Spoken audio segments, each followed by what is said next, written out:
અને પ્રયાગ અમે બાપુની કથામાં પ્લેન દ્વારા અમે ગયા હતા સેવા કરવા. અમને બાપુ પ્લેનમાં બેઠા. અમારે લગભગ 30 વર્ષથી અમે જઈએ. રાજસ્થાન હોય, એમપી માં હોય, મહારાષ્ટ્રમાં હોય, બધે ગમે ત્યાં હોય ત્યાં અમે આવી રીતના સેવાકમાં જઈએ છીએ. તો જય શ્રી રામ, હર હર મહાદેવ. મિત્રો, સ્વાગત છે તમારું એક નવા વિડીયોમાં. તો મોરારી બાપુની 965મી જે ગોપનાથ મહાદેવના સાનિધ્યમાં જે રામકથાનું આયોજન અત્યારે ચાલુ થઈ ગયું છે અને આજ છે રામકથાનો 3જો દિવસ. તો આજનું આયોજન કેવું છે આપણે તમને આ વિડીયોમાં રસોડું અને અહીંનું મોરારી બાપુનું કથાનું આયોજન અને મેળાનું જે આવડે દુકાનું ને એવું આવેલ છે એ બધું આપણે તમને આજના વિડીયોમાં દેખાડવાના છે. તો વિડીયોને કન્ટિન્યુ જોતા રહેજો. તો ચાલો આપણે મંડપમાં જઈએ ને બાપુની કથાના એક બે તમને ક્લિપ દેખાડીએ. અત્યારે અંદર બાપુની કથા ચાલુ છે, તો ચાલો આપણે તમને અંદર જઈએ અને બતાડીએ. તો તમે જોઈ શકો છો બાપુની અત્યારે કથા ચાલુ છે.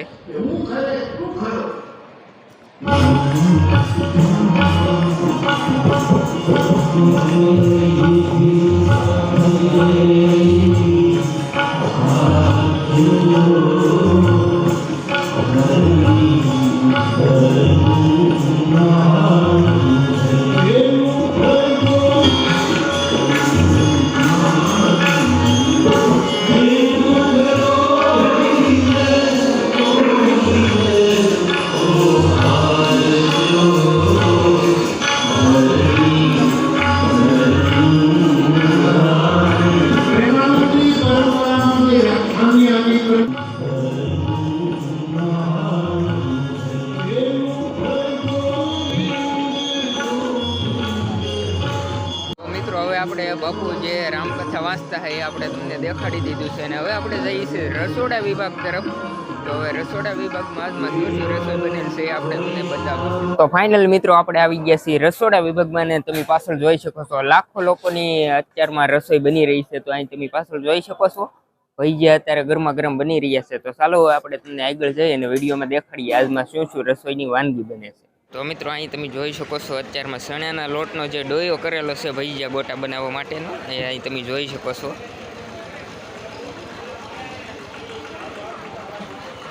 તો મિત્રો આ બાજુ તમે જોઈ શકો છો ગોટા બનાવવા માટે ભજીયાની ગોટીઓ બનાવે છે અને આ બાજુ તમે જોઈ શકો છો આ દાળ બનીને તૈયાર થઈ ગઈ છે. આ તમે જોઈ શકો છો અને સામેની સાઈડ છે ને ભજીયા બનાવે છે. તો ફાઇનલી મિત્રો તમે વિડીયોમાં જોઈ શકો છો ગરમા ગરમ ગોટા અત્યારે બની રહ્યા છે. આ જુઓ તમે લાઈવ ગોટા બની રહ્યા છે. જુઓ કેટલી સ્પીડ છે આ જુઓ ઓલા ભાઈની. અને આ તમે જોઈ શકો છો આ છે આ બટેટાની સૂકી ભાજી.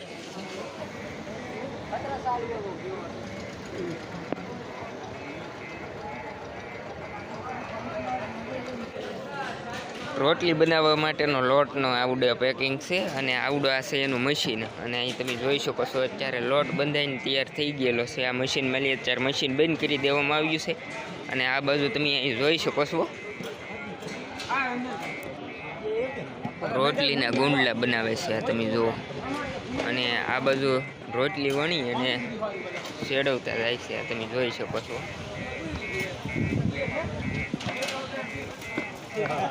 છો અહીં રોટલી બને છે અત્યારે. હા તમે જોઈ શકો. અને આ બાજુ રોટલીમાં ઘી ચોપડે છે.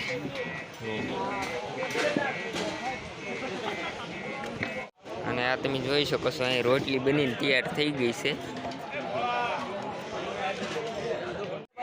આ તમે જોઈ શકો છો એક સાથે 3 ચૂલ ઉપર અત્યારે રોટલી બની રહી છે. તમે જોઈ શકો છો અત્યારે આપણે આવું આમ થોડુંક મોડું થઈ ગયું કેમ કે અહીં અત્યારે ભાત બની અને તૈયાર થઈ ગયા છે. આ જુઓ આ ભાત છે અને અત્યારે તમે જોઈ શકો છો અહીંયા શેણા વટાણાનું શાક બનીને તૈયાર થઈ ગયું છે. આ તમે જોઈ શકો છો અને અહીં બીજું પણ શાક છે એ પણ આપણે તમને દેખાડી દઈએ. અને આ તમે જોઈ શકો છો અત્યારે આ પ્રસાદ બનીને તૈયાર થઈ ગયો છે. આ તમે જુઓ આ છે પ્રસાદ.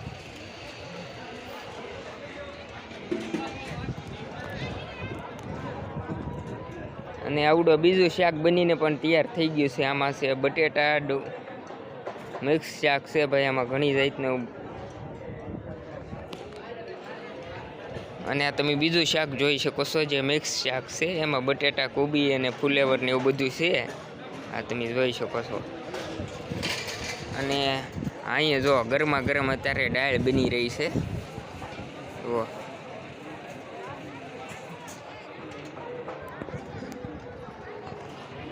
અને મિત્રો આ તમે જોઈ શકો છો આ જે આગળ જે બટેટાનો ઓલા ગોટા બનાવે ને એના માટેનો આ બટેટાનો ને એવો સૂંદો બનાવેલો છે. આ તમે જોઈ શકો છો. અને આ બાજુ તમે આ બકાલાનો સ્ટોક જોઈ શકો છો જેમાં ફુલેવર, મરસા, તોરિયા અને દૂધી, સુરણ ને એવું બધું છે. આ રીંગણા ને એવું આ તમે જોઈ શકો છો. જો આવી રીતનું આ કંઈક છે બકાલાનો સ્ટોક. જય સિયારામ. તો બે શબ્દ સપ્તાહ વિશે તમે બોલો. આ તડકાનું ઠંડુ પીણું બનાવી છે. આજે છાશને સવારમાં દહીં ફેરવી છે. બપોરે છાશ જમવામાં પસંદગી દેવામાં આવે છે. જય સિયારામ, જય ગોપનાથ. તો તમે જોઈ શકો છો અત્યારે ઠંડા પીણા માટે જમવાની સાથે ઠંડી છાશ અત્યારમાં બનાવવામાં આવે છે. આ તમે જોઈ શકો છો અહીં મશીનથી આ ઠંડી છાશ બનાવે અને આ કેનમાં ભરે છે. જો ભાઈ ટ્રેક્ટર આવી ગયું છે છાશના કેન લેવા માટે.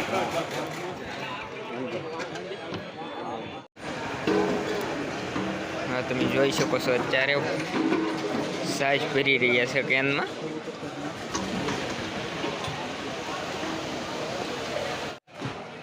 જોઈ શકો છો છાશના કેન ચડાવે છે ટ્રેક્ટરમાં, કેમ કે સામેની સાઈડ છે ને ભોજન પ્રસાદ માટેનું ઓલું ન્યા છે કાઉન્ટર, એટલે ન્યા ટ્રેક્ટરમાં છાશ લઈ જાય છે.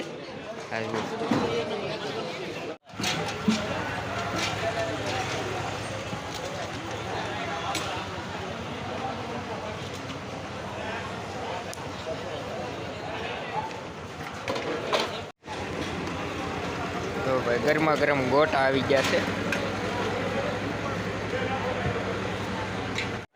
તો તમે જોઈ શકો છો આ કાઉન્ટર સુધી આ ભાત લીધા માટેની હેરાફેરીમાં લારીનો ઉપયોગ કરે છે. તો મિત્રો હવે આપણે રસોડા વિભાગમાંથી અહીંયા જે ભોજન પ્રસાદ લેવા માટેનું આપણું સ્થાન છે ત્યાં આવી ગયા છીએ. અને અહીં તમે જોઈ શકો છો અત્યારે કાઉન્ટર ઉપર બધું જમવાનું ગોઠવાઈ રહ્યું છે. આ તમે જોઈ શકો છો અત્યારે લારીથી આ જુઓ બધી વસ્તુ વેવે છે. તો હમણાં ટૂંક જ સમયમાં ભોજન પ્રસાદનો સમય ભોજન પ્રસાદ ચાલુ થવાનો છે. તો આપણે એ પણ તમને વિડીયોમાં દેખાડીશું. દાદા છે ભાઈ તલગાસડા મારુતિ યુવક મંડળ, મિત્ર મંડળ તલગાસડા બાપુના ગામનાથી બધા અમે 80 જણા સ્વયંસેવકો બધા સેવા કરવા આવેલા થઈ. 20 બૈરા છે, 8 જણ થઈ. બધા 9 દિવસ પૂરી સેવા કરવા આવ્યા હતી. કોઈ પણ અમારે સેવાનો કોઈ પૈસા ટકો કોઈ પ્રસાદી લીધા વગર અમે સેવા કરવા આવ્યા હતી અને 9 દિવસ પૂરા રહેવાના થયા. અને દાદા તમે કેટલા વર્ષથી સેવા કરો? અમારે લગભગ અમે અંદાજિત લગભગ 45 વર્ષથી અમે સેવા કરવા આવી છીએ. આમ તમે બહાર ક્યાંય ગયા છો કે? હા, બહાર અમે ભારતમાં ઘણી જગ્યાએ ઘણા રાજ્યોમાંથી આવ્યા છીએ. અને ભારતમાં આપણે પ્રયાગથી અમદાવાદ થી બેસી અને પ્રયાગ અમે બાપુની કથામાં પ્લેન દ્વારા અમે ગયા હતા સેવા કરવા. અમને બાપુ પ્લેન માં બેસાડ્યા હતા અમને અને ઘણી જગ્યાએ ગયેલા છીએ. આ ઉપરાંત દાદા તમે વિદેશમાં કોઈ બાપુની સત્તામાં? વિદેશમાં હા, અમારા 9 જણા અમે મારુતિ મંડળમાં લઈ ગયેલા છીએ અને ના અમે બહુ આનંદ કર્યો. એ પ્લેન માં જ ગયેલા હતા. મારું નામ મકવાણા સમજુબેન છે. અમે નેસવડ ગામના સહી. આવી રીતના મોરારી બાપુની કથા હોય ને તો અમે આવી રીતના સેવામાં જઈએ છીએ. અમારે લગભગ 30 વર્ષથી અમે જઈએ. રાજસ્થાન હોય, એમપીમાં હોય, મહારાષ્ટ્રમાં હોય, બધે ગમે ત્યાં હોય ત્યાં અમે આવી રીતના સેવામાં જઈએ છીએ. અને અમારા નેસવડથી અમે લગભગ 400 થી 500 ભાઈઓ અને બહેનો જઈએ છીએ. દર જગ્યાએ મોરારી બાપુની કથામાં જઈએ છીએ. બેન કેટલા સમયથી તમે મોરારી બાપુની સત્તામાં સેવા કરો છો? તમે 30 વર્ષથી સેવા કરો છો. અને બહાર ક્યાં ક્યાં સુધી તમે સેવામાં ગયેલા છો બેન? બહાર અમે હરિદ્વારમાં જઈ આવેલા છીએ, પછી રાજસ્થાનમાં, એમપીમાં, મહારાષ્ટ્રમાં, આવી રીતના બધી જગ્યાએ અમે જઈએ. એકવાર અમે અલ્હાબાદ ગયા હતા ત્યારે અમે પ્લેનમાં બેસીને બધા ગયા હતા. 400 લોકોને પ્લેનમાં બેસાડીને લઈ ગયા હતા. એટલે આવી રીતના બધે જ્યાં મોરારી બાપુની કથા હોય ને ત્યાં અમારે નેસવડ ગામમાંથી 400 થી 500 લોકો આવી રીતના ખાલી સેવામાં જ જાય છે એમ. અને બધો મજૂર વર્ગ છે પણ બાપુની કથા હોય, ગ્રામ કથા હોય તો આવી રીતના બધા સેવામાં જાય છે. અમારે શ્યામજીભાઈ મકવાણા લઈ જાય છે. તો મિત્રો કથા પૂરી થઈ ગઈ છે અને પ્રસાદી લેવાનો સમય થઈ ગયો છે. તો આ તમે જોઈ શકો છો અત્યારે પ્રસાદી લેવામાં પણ ટ્રાફિક થઈ ગઈ છે.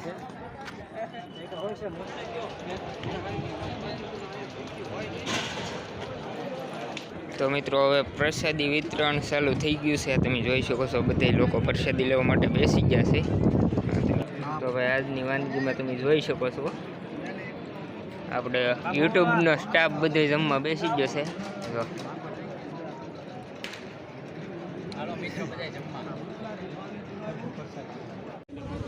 તો અહીં તમે જોઈ શકો છો સાઈઝનું વિતરણ થઈ રહ્યું છે. જુઓ